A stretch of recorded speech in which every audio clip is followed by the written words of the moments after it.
Next हम देखते हैं अपना question number 18 exercise 5.2 class 10th math chapter 5 arithmetic progression. Question start करने से पहले मैं आपको बता दूं कि क्वेश्चन नंबर 18 और क्वेश्चन नंबर 19 इसके बाद वाला बहुत इंपॉर्टेंट क्वेश्चन है इस एक्सरसाइज का, और क्वेश्चन नंबर 17 भी जो मैंने प्रीवियस वीडियो में करवाया था। क्वेश्चन में गिवन है the sum of fourth and eighth term of an AP is 24 and the sum of sixth and 10th term is 44। Find the first three term of a given AP. हमें AP की fourth term और eighth term का sum given है 24 और साथ ही साथ sixth term और 10th term का भी सम गिवन है हमें 44। हमसे फर्स्ट थ्री टर्म्स फाइंड करने के लिए कहा है एपी की। तो हम इसका सोल्यूशन देख लेते हैं। सॉल्यूशन हमें जो गिवन है हम वो लिख लेते हैं। गिवन है हमें fourth term plus eighth term, तो हम लिख लेते हैं A4 प्लस A8। इसका सम कितना गिवन है हमें सम इसका गिवन है 24। A4 को हम कैसे लिख सकते हैं A plus 3D plus A8 को कैसे लिख सकते हैं A plus 7D which is equal to 24। ये जनरल टर्म है एपी की। अगर यहाँ पे 4 है तो यहाँ पे 3D आएगा, यहाँ पे 8 है तो यहाँ पे 7D आएगा। और अगर हम इसे सम करेंगे तो A प्लस ए आ जाएगा हमारा 2A और 3D प्लस 7D आ जाएगा 10D which is equal to 24। यहाँ पे भी 24 आएगा। हम इसे मान लेते हैं अपनी फर्स्ट इक्वेशन। सेकंड हमें और क्या गिवन है, हमें और गिवन है सिक्स्थ टर्म और 10th टर्म का सम गिवन है हमें 44, तो हम इसे भी लिख लेते हैं। सॉरी A6 प्लस A10 इसका सम हमें कितना गिवन है 44। A6 को हम कैसे लिख सकते हैं A plus 5D plus A10 को कैसे लिख सकते हैं A plus 9D is equal to 44। अगर हम इसका लेफ्ट हैंड साइड का सम करेंगे तो ये A प्लस ए आएगा 2A और 5D प्लस 9D आएगा 14D which is equal to 44। Equation number हम इसे सेकंड मान लेते हैं। तो अगर हम इक्वेशन नंबर फर्स्ट जो हमारी ये गिवन है, ये इक्वेशन नंबर फर्स्ट हमें गिवन है 2A plus 10D is equal to 24 और equation number second 2A plus 14D is equal to 44। अगर हम इसे सोल्व करेंगे किसी भी मेथड से जो आपको आता है, एलिमिनेशन मेथड या सब्स्टिट्यूशन मेथड, तो हमारी A और D की वैल्यू कैलकुलेट हो जाएगी। तो हम लिख लेते हैं हमारी फर्स्ट इक्वेशन क्या थी। फर्स्ट इक्वेशन थी हमारी 2A plus 10D which is equal to 24। Second equation हमारी थी 2A plus 14D which is equal to 44। तो अगर हम इन दोनों इक्वेशन को सब्ट्रैक्ट कर लेते हैं तो 2A से 2A कैंसिल हो जाएगा और 10D माइनस 14D आएगा माइनस का 4D which is equal to 24 minus 44 आएगा माइनस का 20। माइनस से माइनस कैंसिल हो जाएगा तो हमारे पास बचेगा 4D which is equal to 20। हम यहाँ से D की वैल्यू कैलकुलेट करेंगे। D आएगा हमारा 20/4 विच इज़ इक्वल टू 5। तो हमारे पास D की वैल्यू आ गई है, D की वैल्यू आ गई है हमारे पास 5। बस हमें अब A की वैल्यू कैलकुलेट करनी है। अगर हम ये D की वैल्यू किसी भी इक्वेशन में पुट कर देंगे तो हमारी A की वैल्यू आ जाएगी। हम फर्स्ट इक्वेशन में पुट कर लेते हैं D की वैल्यू को। तो हम पुट कर लेते हैं इसे इक्वेशन फर्स्ट में। तो पुट इन इक्वेशन फर्स्ट। अगर हम इक्वेशन फर्स्ट क्या गिवन थी हमें 2A प्लस 10D, तो 10D is equal to 24। 2A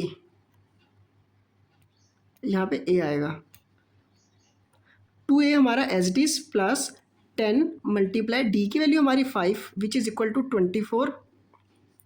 बस हम यहाँ से A की वैल्यू कैलकुलेट करेंगे तो 2A plus 50 is equal to 24 और 50 हमारा लेफ्ट में चले जाएगा और राइट में चले जाएगा, सॉरी।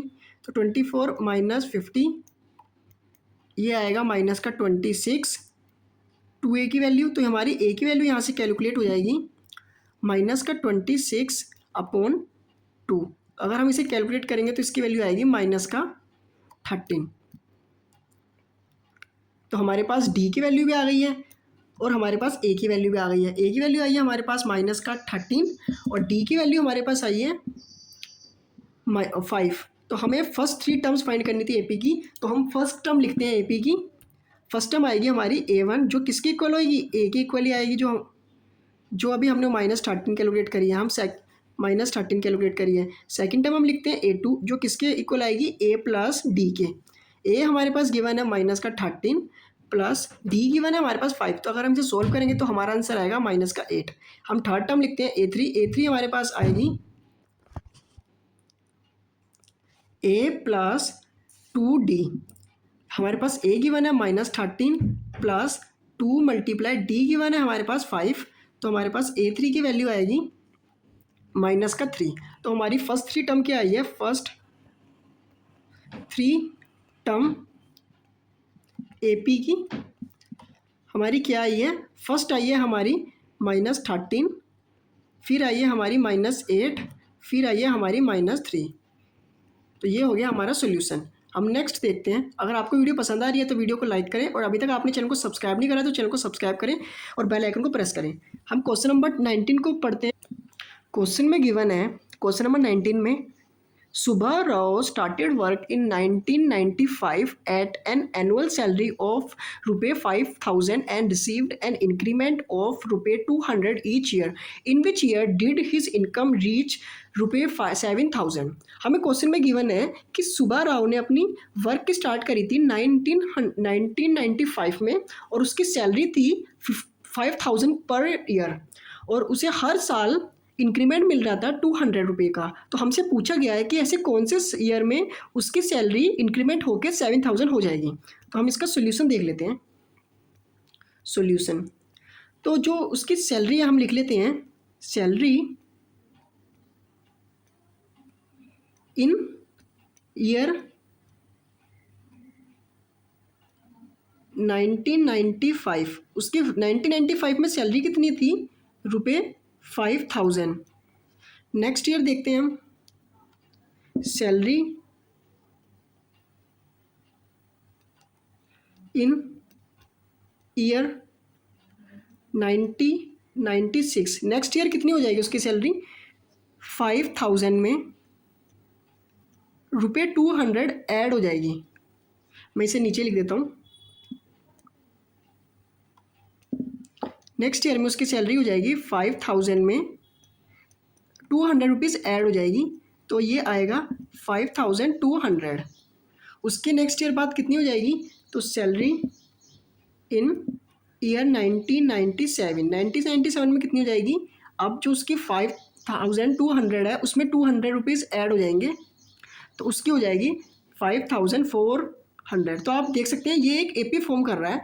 इसकी फर्स्ट ईयर में तो 5,000 थी, सेकंड ईयर में उसकी 5,200 है, और थर्ड ईयर में उसकी 5,400 है। तो हम लिख लेते हैं, पहले थी उसकी 5,000, फिर थी उसकी 5,200, फिर थी उसकी 5,400, ये ऐसे बढ़ती जाएगी। तो जहाँ आप देख सकते हैं फर्स्ट टर्म जहाँ पे क्या है 5,000 हमारी फर्स्ट टर्म, कॉमन डिफरेंस हमारे पास क्या है? कॉमन डिफरेंस सेकंड टर्म में से फर्स्ट टर्म को सब्ट्रैक्ट करेंगे, तो 5,200 माइनस 5,000, तो ये कॉमन डिफरेंस आया हमारा 200। और ऐसे बढ़ती बढ़ती ये सैलरी जाएगी हमारी 7,000 तक, क्योंकि उन्होंने पूछा है ना, क्वेश्चन में गिवन है हमें कि सैलरी 7,000 कब होगी, तो लास्ट सैलरी तो उसकी 7,000 ही होगी ना। तो हमने ये लिख दिया यहाँ पे कि सैलरी बढ़ते बढ़ते 7,000 तक जाएगी। तो हमारे पास लास्ट nth टर्म की वैल्यू कितनी गिवन है? 7,000, क्योंकि उसकी सैलरी बढ़ते बढ़ते 7,000 तक जाएगी ना। तो हमें n की वैल्यू कैलकुलेट करनी है, तो हम अपना AP का फॉर्मूला लगाते हैं। AP का फॉर्मूला होता है AN = A + n-1D। हम सारी वैल्यूज़ को पुट कर लेते हैं। nth टर्म में हमारे पास 7,000, फर्स्ट टर्म में हमारे पास 5,000 प्लस n की वैल्यू हमें कैलकुलेट करनी है, और कॉमन डिफरेंस हमारा है 200। तो 7,000 minus 5,000 which is equal to n-1, और मल्टीप्लाई में हमारे साथ 200 एज डिस चल रहा है। तो अगर हम ये सब्ट्रैक्ट करेंगे तो ये आएगा 2,000 विच इज़ इक्वल टू n-1, और मल्टीप्लाई में 200 एज डिस चल रहा है। तो हमारे पास क्या आएगा?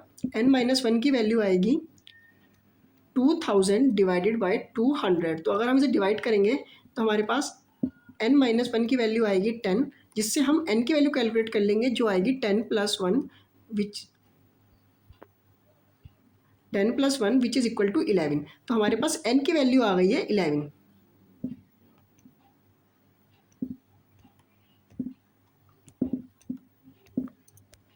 अब हम ईयर कैलकुलेट करते हैं कि कौन सी ईयर में उसकी 7,000 होगी। तो उसका जो ईयर था, उसका फर्स्ट ईयर था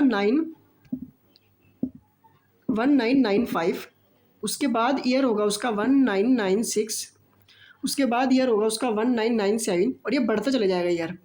जहाँ पे आप देख सकते हैं फर्स्ट ईयर तो जो था 1995 और जो डिफरेंस है हमारा कॉमन डिफरेंस डी की वैल्यू वो 1 है। आप देख सकते हैं अगर दोनों में सब में 1 1 का गैप जा रहा है।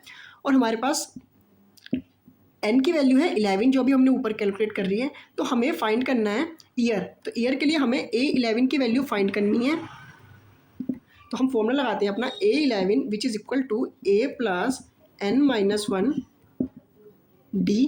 हमारे पास फर्स्ट टर्म है 1995 प्लस n की वैल्यू हमारे पास 11 माइनस 1 और D की वैल्यू हमारे पास 1।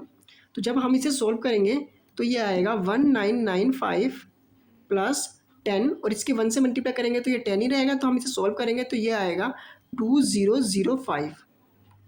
तो हमारे पास A11 की वैल्यू आई है 2005। तो हमारा यही वो ईयर है जिसमें उसकी सैलरी बढ़कर 7,000 हो जाएगी। तो यही हमारा रिक्वायर्ड ईयर है जिसमें उसकी सैलरी बढ़ के 7,000 हो जाएगी। हम देखते हैं अपना नेक्स्ट क्वेश्चन लास्ट क्वेश्चन है एक्सरसाइज 5.2 का। Ramkali saved ₹5 in the first week of a year and then increment her weekly saving by ₹1.75. If in the nth week her weekly saving become ₹20.75 पैसे, फाइंड n। हमें question में given है कि रामकली हर week में अपने पैसे save करती है और हर फर्स्ट वीक में उसने ₹5 सेव करे और उसके बाद से वो हर वीक ₹1.75 सेव कर रही है। अब किसी वीक में उसके पैसे हो गए टोटल ₹20.75। तो हमें वो वीक कैलकुलेट करना है। वो वीक क्या है तो हम सॉल्यूशन देखते हैं।